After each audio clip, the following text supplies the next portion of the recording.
Hello students, welcome to the my YouTube channel math and English का खेल। चलिए यहाँ पे एज रिलेटेड से एक क्वेश्चन को सॉल्व करते हैं।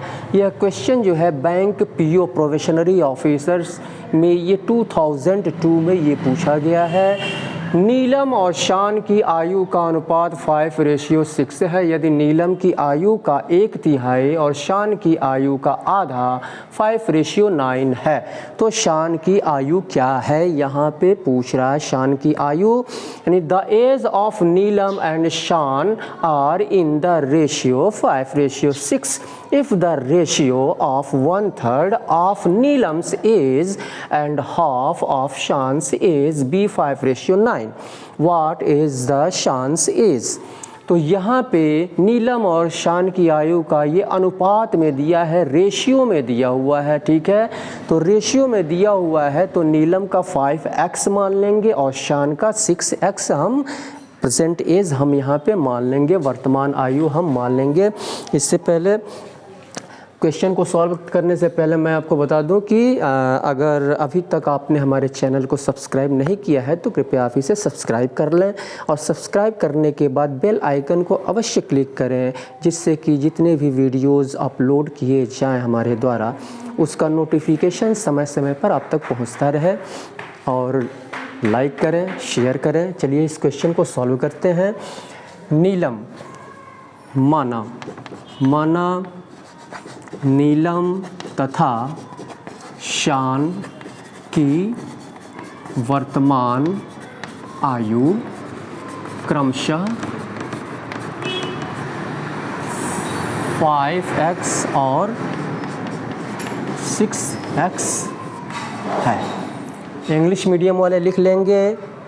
वैसे जो बच्चे कॉम्पिटिटिव एग्ज़ामिनेशन की तैयारी कर रहे हैं उनको ये सब लिखने की आवश्यकता नहीं है। कॉम्पिटिटिव एग्ज़ामिनेशन की तैयारी करने वाले और एंट्रेंस एग्ज़ामिनेशन की तैयारी करने वाले इसको लिखने की आवश्यकता नहीं है। आप सीधे 5x 6x मान लेंगे, क्योंकि उसमें टाइम का लिमिट होता है और लिमिट टाइम के अंतर्गत ही आपको क्वेश्चन को सॉल्व करना रहता है, ठीक है।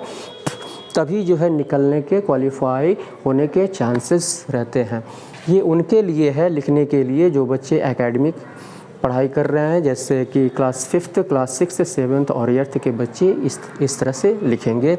इंग्लिश में लिखेंगे let Neelam and Shaan's present age be 5x and 6x respectively, ठीक है।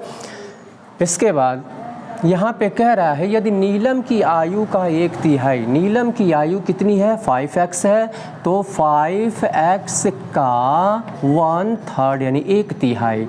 और फिर कह रहा है यहाँ पे शान की आयु का आधा, शान की आयु का आधा। शान की आयु क्या है, यहाँ पे 6x है, तो 6x का 1/2 आधा हो गया। अब ये इसका रेशियो बन जा रहा है आपका कितना, 5, और इसका हो जा रहा है 9, 5:9। अब ये रेशियो में है तो इसको हम फ्रैक्शन में ऐसे हम लिख लेते हैं, ऐसे फ्रैक्शन में, जैसे 2/5 इस तरह से फ्रैक्शन में। तो ये ऊपर रहेगा, ये नीचे रहेगा, ये ऊपर रहेगा, ये नीचे रहेगा, ठीक है। तो ये 5x/3 और यहाँ डिवाइड करेंगे तो डिवाइड यहाँ पे लिख देते हैं, इसको कन्वर्ट करने में आसानी रहेगी, ठीक है। चलिए इसके बाद से 6x 1 जा 6x/2, 6x/2 इक्वल टू ये 5 है, ये 5 है डिवाइडेड बाई 9। तो यहाँ पे आपका 2 3 जा, तो ये 3x/1 हो गया। अब यहाँ पे 3x/1 हो गया यहाँ पे, तो हम क्या करेंगे, अब ये डिवाइड है, इसको इनटू में कन्वर्ट करेंगे। इसको इनटू में कन्वर्ट करेंगे तो डिनोमिनेटर ऊपर चला जाएगा और न्यूमरेटर नीचे आ जाएगा, यानी हर जो है ऊपर चला जाएगा और अंश नीचे आ जाएगा, यानी 1/3x। तो 5x/3 इनटू में कन्वर्ट करेंगे तो 1/3x इक्वल टू 5 ये भी 9 हो जाएगा। अब यहाँ पे 5x का कोई यहाँ पे डिवाइड होने वाला नहीं है, ठीक है। तो 5x का मल्टीप्लाई 1 में करेंगे, 5x यानी 5x 1 जा 5x अपॉन 3 3 जा 9x इक्वल टू 5/9। अब क्रॉस मल्टीप्लाई करेंगे इसका इसमें, तो क्रॉस मल्टीप्लाई करेंगे तो ये आपका हो जाएगा कितना, 45x इक्वल टू 9 5 जा 45x। ये दोनों इक्वल आ गया, यानी इस क्वेश्चन को सॉल्व नहीं किया जा सकता है, ठीक है। इस क्वेश्चन को सॉल्व नहीं किया जा सकता है, यानी ऑप्शन में आपका 2 या 3 आंसर दे देगा, उसके बाद से इंग्लिश में लिख देगा कैन नॉट बी डिटरमाइंड या नन लिख देगा, ठीक है। तो कैन नॉट बी डिटरमाइंड यानी इसको सॉल्व नहीं किया जा सकता है इस क्वेश्चन को, क्योंकि यहाँ पे तो इक्वल आ गया। शान का एज पूछ रहा है, यहाँ पे दोनों का इक्वल आ रहा है, ठीक है। तो कैन नॉट बी डिटरमाइंड यानी इस क्वेश्चन को सॉल्व नहीं किया जा सकता है। चलिए नेक्स्ट क्वेश्चन को हम देखते हैं। नेक्स्ट क्वेश्चन क्या कह रहा है।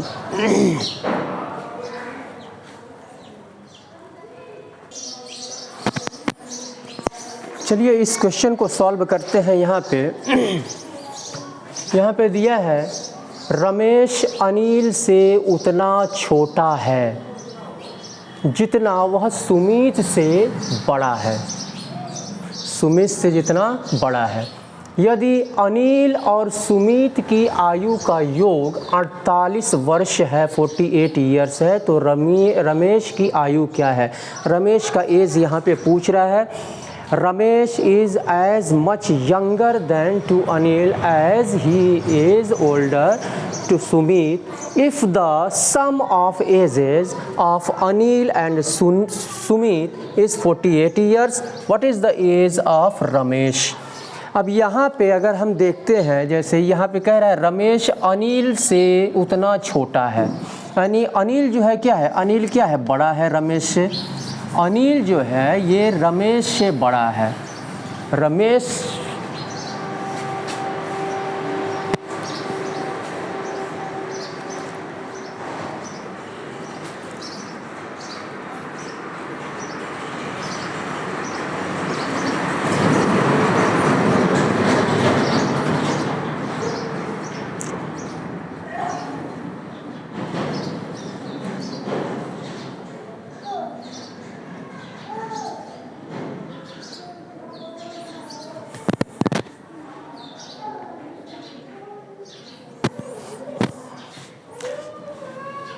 बच्ची हिला दी है।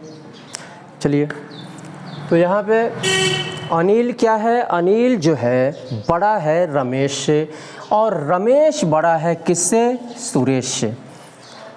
तो अगर हम दाहिने तरफ से चलें, यहाँ से दाहिने तरफ से, अगर रमेश का एज जो है, रमेश का यानी रमेश सुमित से उतना बड़ा है ये जितना कि यह अनिल से छोटा है, ठीक है। तो अगर सुमित का एज अगर हम 0 माने, ठीक है, यानी मान लीजिए इसका जन्म अभी अभी हुआ तो 0 ही माना जाएगा, तो ये उतना ही बड़ा है। मान लीजिए ये 2 यहाँ पे क्या कह रहा है, अगर ये 2 वर्ष बड़ा है सुमित से तो उतना ही छोटा इससे है, अनिल से, यानी उतना ही छोटा है, यानी तब इसका कितना हो जाएगा, 4 हो जाएगा। 2 + 2 यानी 4। तो यहाँ यानी इसमें से यानी 4 - 2 और इक्वल टू 2 - 0, ये 2 = 2, ये इक्वल होगा। तो इस तरह से हम क्या करेंगे, हम इसको ऐसे रख लेंगे और तो यहाँ पर Anil minus Ramesh equal to Ramesh minus Suresh. तो यहाँ पे अब यहाँ पे आर को एक तरफ करें, ठीक है, ये आर उधर जाएगा तो आपका क्या हो जाएगा, प्लस आर हो जाएगा, माइनस एस इधर आएगा तो ए प्लस एस हो जाएगा, और आर इधर है माइनस आर इक्वल के उधर जाएगा तो प्लस आर हो जाएगा। तो ए प्लस एस इक्वल टू ये आपका 2r। अब यहाँ पे 2 को इक्वल के इधर ले आएंगे तो r इक्वल टू यहाँ लिख सकते हैं r equal to a plus s upon 2। ये हो गया r equal to a plus s upon 2। अब यहाँ पे क्या करें, यदि अनिल और सुमित की आयु का योग क्या है, 48 ईयर्स है। 48 यहाँ पे हम क्या करेंगे, लिख लेंगे 48 ईयर्स अपॉन 2, और ये 2 2 जा 4, 2 4 जा 8, यानी 2 दूनी 4, 2 चौको 8। तो यहाँ पे क्या पूछ रहा है, रमेश की आयु क्या है। रमेश की आयु यहाँ पे निकल के आ गई 24 वर्ष, यही पूछ रहा है। केवल क्वेश्चन को आप को सही तरीके से समझना है, ठीक है, और बहुत ही ईजिली आप इसको सॉल्व कर सकते हैं, ठीक है। ये तो यहाँ पे हमने सीधे सीधे यहाँ पे लिख दिया है। और जो बच्चे इंग्लिश मीडियम से या हिंदी मीडियम से पढ़ रहे हैं, class 5th 6th 7th years के बच्चे भी इसको देखेंगे, इस टाइप के क्वेश्चंस को। और जो बच्चे कॉम्पिटिटिव एग्ज़ामिनेशन की तैयारी कर रहे हैं या एंट्रेंस एग्ज़ामिनेशन की तैयारी कर रहे हैं, तो वो भी इसको देखेंगे और इसको समझने के बाद इस टाइप के जितने भी क्वेश्चन मिले उसको आप प्रैक्टिस करें, ठीक है। जो बच्चे कॉम्पिटिटिव और एंट्रेंस एग्ज़ामिनेशन की तैयारी कर रहे हैं उनको अधिक से अधिक यानी ज़्यादा से ज़्यादा उनको प्रैक्टिस करने की आवश्यकता है, ठीक है।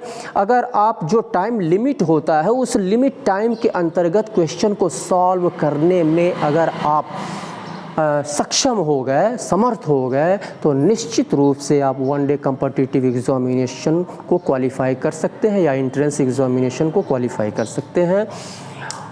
तो आप हमारे चैनल को सब्सक्राइब करें, सब्सक्राइब करने के बाद बेल आइकन को क्लिक करें, लाइक करें, शेयर करें, और इसी के साथ बहुत बहुत धन्यवाद। इसके बाद से हम नेक्स्ट पे आएंगे।